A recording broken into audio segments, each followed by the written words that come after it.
Oi, pessoal, tudo bem?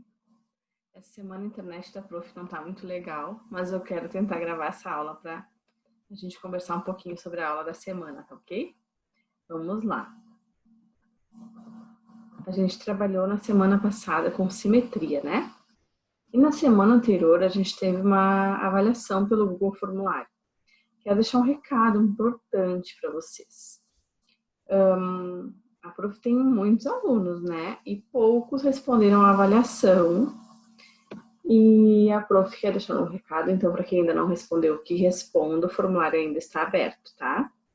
Depois a Prof vai encerrar o formulário na próxima semana e daí não vai mais ter como responder, tá ok? Vamos ver, então, a aula desta semana aqui.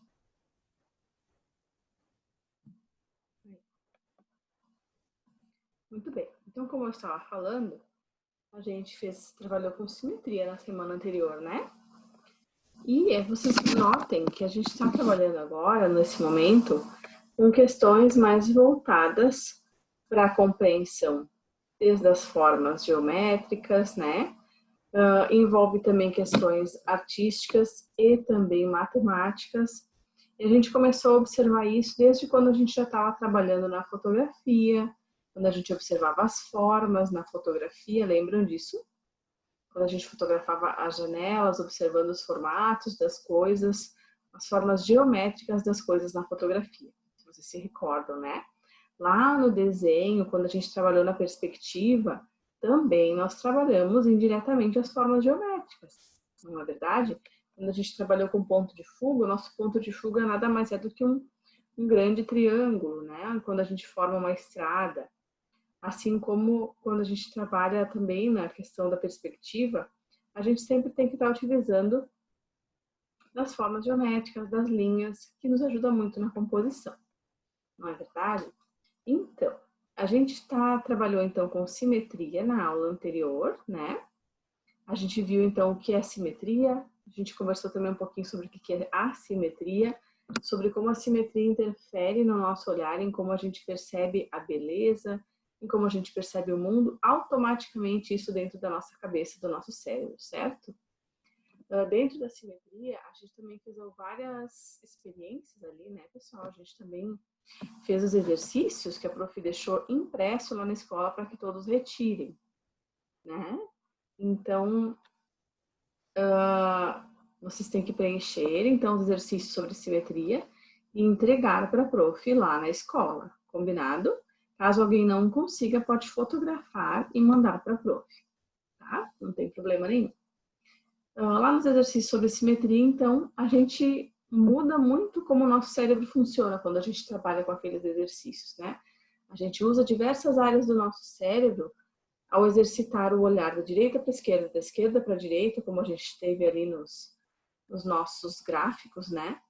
A gente consegue trabalhar muito a nossa questão de raciocínio lógico, né? Então, tem várias habilidades que automaticamente a gente trabalha trabalhando com a simetria, tá? Que a gente vai desenvolvendo dentro da nossa inteligência, da nossa parte cognitiva do nosso cérebro, né? A cognição significa o modo como a gente aprende e como a gente absorve esse conhecimento.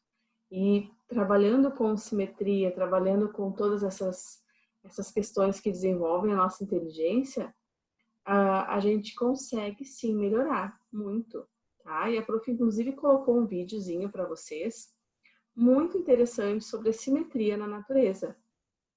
E vocês notem que alguns padrões simétricos, alguns padrões dessa simetria que a gente estudou se repetem na natureza, né? Então é muito interessante esse assunto. Se vocês gostarem de pesquisarem mais a fundo, vocês vão ficar encantados com a quantidade de conteúdo incrível que tem sobre simetria e como a natureza, nós produzimos simetria, como a gente fez nos nossos desenhos, propositalmente, fazendo aquilo, né, de maneira que a gente faz ser simétrico num desenho, né? Na natureza, as coisas são assim. É fantástico a gente estudar a simetria e muitos artistas e cientistas estudam isso ao longo de muitos anos para entender justamente a natureza, como ela se formou. A simetria é uma parte de um estudo dentro dessa dessa história da natureza, né, de como as coisas vêm evoluindo ao longo dos anos. É muito interessante. Se vocês forem a fundo estudar, vocês vão amar. Vamos entrar então na nossa aula 29. Nessa semana, então, como nós trabalhamos com simetria, nós trabalhamos com formas na fotografia, com formas no desenho. Nesta semana, nós vamos trabalhar com o Tangram, ok? Aqui tem o recadinho da prof, como sempre, né? A gente viu que aumentou muitos casos de Covid na nossa cidade, vai ter um recorde de casos, não só na nossa cidade, como em outras, né? No Brasil. Então, cuidem-se muito, tá? Não é hora de baixar a guarda, é hora de se cuidar cada vez mais, tá? Então, na aula de hoje, nós vamos continuar trabalhando o nosso cérebro no desenvolvimento de habilidades artísticas, não é verdade? Vamos lá. O Tangram, pessoal. Sou a prof apaixonada por Tangram.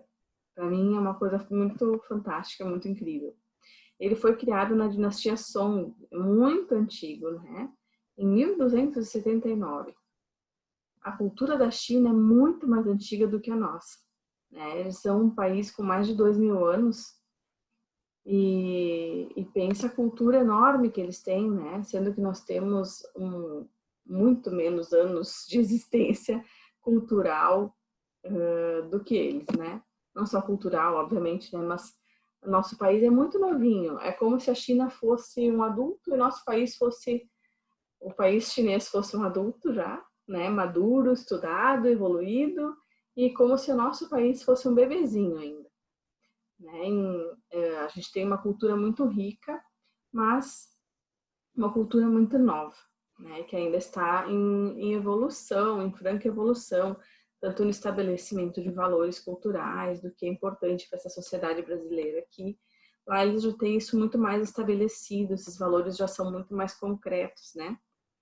Então, o Tangram, ele foi criado com a finalidade de estudar a inteligência humana, tá? Oi, filha. A mamãe tá gravando uma aula. Por que você tá triste?